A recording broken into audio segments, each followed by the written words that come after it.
All right, welcome everybody. Doug here with the LincolnList.com. This is the stock market weekly review for the 10th of August. I hope everybody got off to a really good start this month. As always, if you need help with your trading, feel free to visit our live trade room. See us trade every day, live on screen, in real time. Learn how we do it and learn to take this and run with it and learn to reach that elite level as a trader. So we'll begin to take a look at the SPY, maybe what we might expect a little bit this week. And I still kind of stand by what I've been saying over the last couple of weeks. I mean, really, we are in this long sideways trending market where, starting in 2013, very, very bullish, 2014 bullish, and of course, the beginning of the year seemed like it was going to start that way. But, really since Thanksgiving, we haven't gained a whole lot, at least in market points. Lately, though, it feels like this week that some of the things that we saw 6 months or a year ago seem to not really be working. One of those would be like dip buying, constant fading in the market. There would have been, I think we kind of referred to that a couple of times for those that were in the trade room, that there were some times where the market began the day red and really sold off.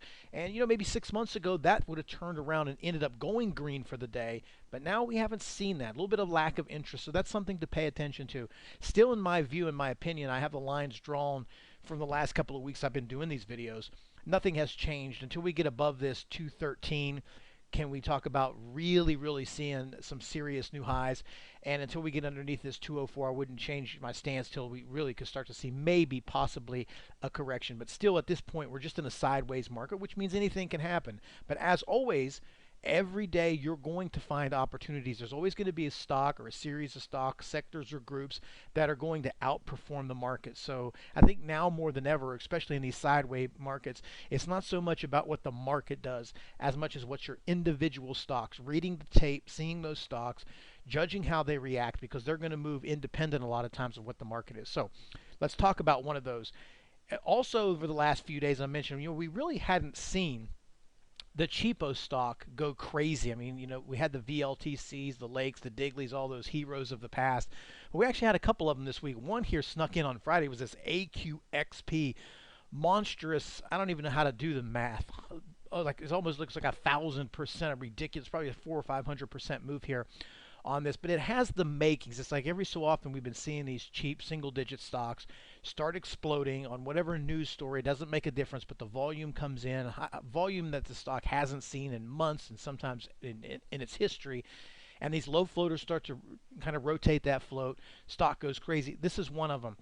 Again, what you have to look for on these is, to me, there's no way to say, you can certainly look at it and say that's way overbought. And that's what everybody said when, Digley was at $4. That it was way overbought and needed to be shorted. Or Gene, when it was at $2.50 was too much.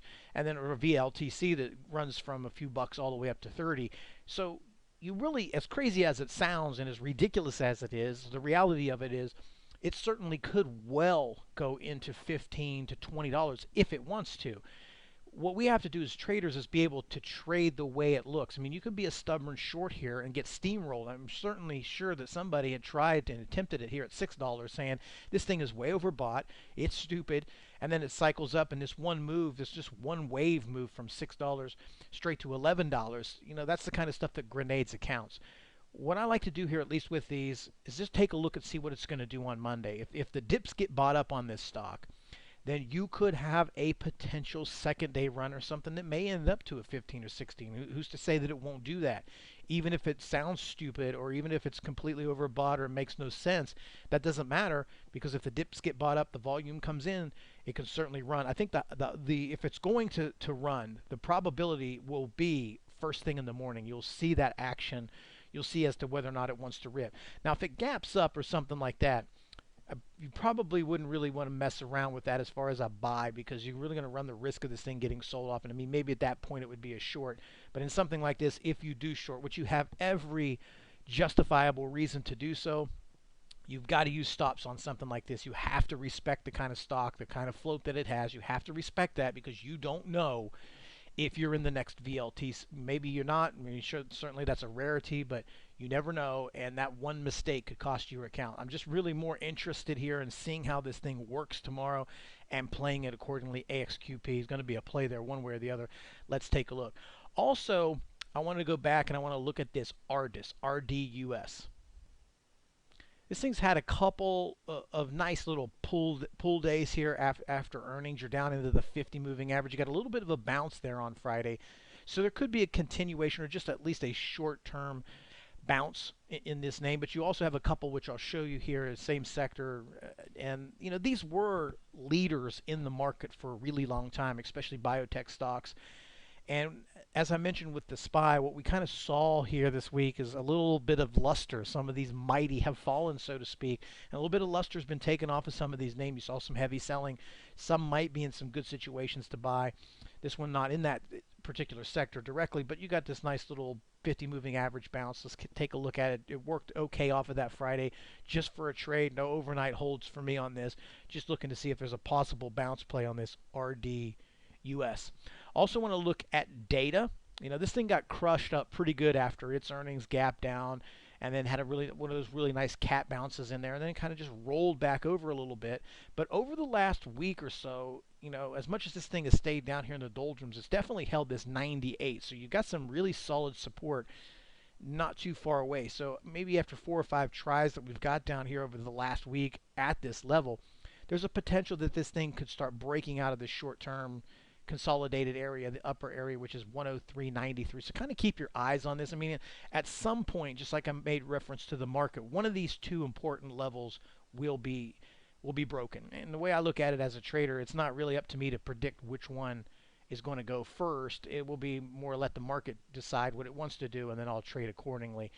If you break down underneath it here, at some point, if it's unable to bounce and it finally breaks that level, then yes, you could have a very nice short. If you get above this level here, or you get some nice dip buying opportunities intraday where you're seeing some great support areas, then you could take advantage of a long and something that might be able to reconnect up here towards the 109s or the 110s where some of the shorter term moving averages are. So this is kind of one to watch. I'm very interested in the way the support is. Now that some of the bad news is out of the way, or let's say some of the weak hands have been shaken, so to speak, we'll keep our eyes on this data, see if there's possibly a play. Maybe a little love comes down this sector or something like that, and you get a nice bounce that can put a few bucks in your pocket. So keep this data up there. Also want to look at ACAD, another one of these, just the mighty have fallen. As I said before, you have these really, really bullish stocks that could do no wrong, really taking a beating here. And this thing got sauced up pretty bad. This thing just blew right through the 50 moving average.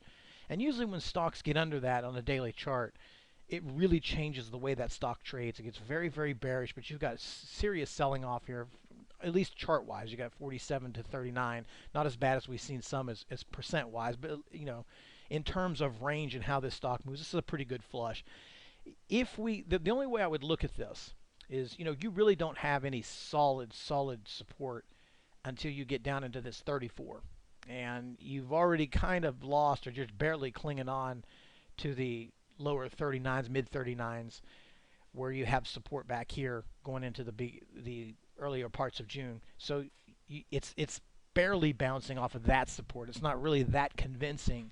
So you might get a rotation down. The way I would look to trade this, or the only trade I'm interested in, is if it starts the day out. And like I said, we see pretty much all the days last week were red in the market. So if we can start the day with some panic, or we begin the day with selling, and a lot of these names go down further, they gap down or flush early, I think there's going to be a nice little window to just pick up some of these off the bottom there and try to make a nice little trade out of them. So I'm going to look at this one to put that one on the list. There's certainly a lot more that I don't have time to go over each one.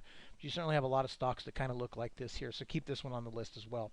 So we'll begin with that. We'll see how the week goes. As always, if you need help trading, as I say almost with every one of these lists, the thing about stock trading is you have to be able to think on the fly, because we don't know what's going to happen on Monday, Tuesday, or Wednesday. At any given moment, a stock can do something crazy, and you've got to be prepared for that. That's why we sit here and we look at the charts, we study the charts, and we continue to educate ourselves, is because we want to know, because you don't have an opportunity to really know 100% of all the information about a stock. When you see a breakout, you have to trust your charts. You have to trust what you know, and you have to go with it. You won't have a lot of time to second guess yourself, and sometimes second guessing yourself or hesitating will cost you a very good trade. We've all been there. So if you're looking to take your trading to the next level, take a moment, visit the linkonlist.com, take a 14-day free trial to the live trade room. Other than that, have a great week trading. Talk to you soon.